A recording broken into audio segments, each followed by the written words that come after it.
What's up guys, Dan here, welcome back to the garage. Today we're working on Project 60 Silverado. This is the new to me 2007 Silverado that I just bought off Craigslist. Got it really cheap, has a bunch of problems.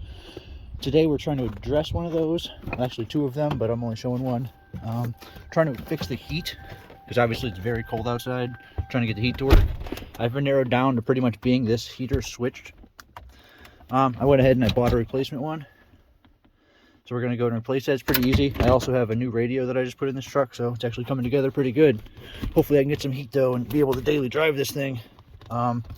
So to get to the heater switch, like I said, it's blowing hot air on this side and cold air on the passenger side because it's got the dual climate control. So this is basically the switch that you use to fix it. It's blowing cold air completely on the passenger side, and just whenever it wants to, the air conditioner just clicks on. So this will basically be the fix for any 99 to 2006 or 2007 classic Chevy Silverado. First, you need to put the key into the ignition. Just turn it to on. You'll want to put your foot on the brake and shift it all the way down into first. And if you have a tilt on your steering wheel, go ahead and tilt it down.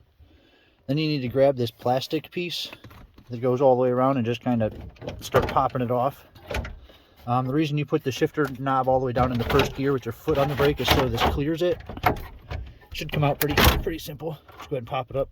Your turn signals might click on. After that's out of the way, you guys can go ahead and just put it back into park and get your foot off the brake.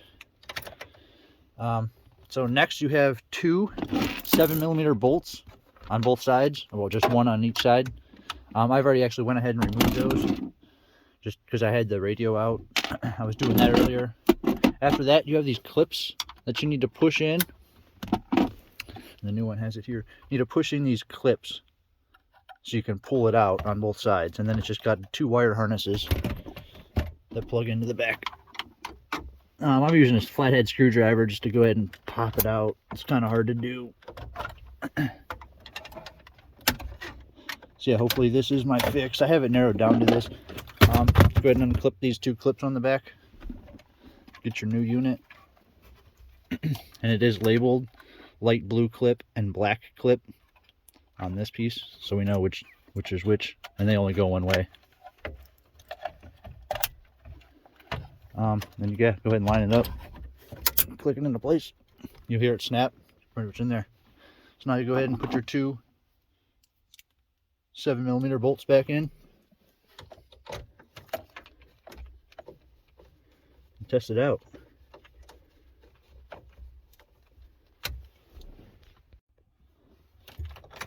I hear it clicking. Oh yeah, well these knobs feel a lot nicer right off rip. I can feel that. It feels a lot stiffer. I don't know if you guys can actually hear that clicking. This one didn't make that noise. These feel kind of, I'm not complaining, they just feel kind of nice and stiff. And yes, this actually did switch. The other problem was this wasn't blowing to my face, and so I knew, yeah, it wouldn't switch from the defroster, so that's how I knew it had to be something wrong with this switch. So yes, it does seem like this did fix it.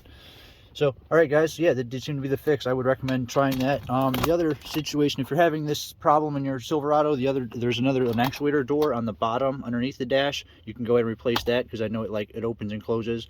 So I'm glad that wasn't my issue. Yeah, and I went ahead and replaced my radio in this truck, so it's actually coming together pretty good. That's pretty much it. It's pretty easy, quick fix. Go ahead and snap your dashboard back in. Goes in the same way. Shifter down all the way. It's good. Fired right up. Exhaust is nice and quiet. Isn't misfiring anymore. Definitely hear that's ticking still. The exhaust is ticking a little bit. Yeah, I'll figure that out. Like I said, the two bolts broke. Pretty much a common problem on this. The last guy who sold me the truck sold it really cheap because he heard it ticking. It wasn't blowing hot. It kept switching from hot to cold, and the engine was misfiring because the spark plugs were bad. And he sold it to me bad. He thought the engine was going bad. He's gonna be mad when he watches this video. Shit. All right, guys. Well, yeah, stay tuned. I'll probably this week I have another couple parts coming. I have a cold air intake and some new wires and spark plug coils from ZZ Performance. Actually makes parts. They do parts mainly for Pontiacs, but I actually seen that they sell spark plug wires and spark plugs and coils for the 6-liter LS motor. So I have those on order, so this weekend, hopefully if it's a little bit warmer, I'll be able to install those. Truck's running pretty good though, so stay tuned for more content on Silverado stuff.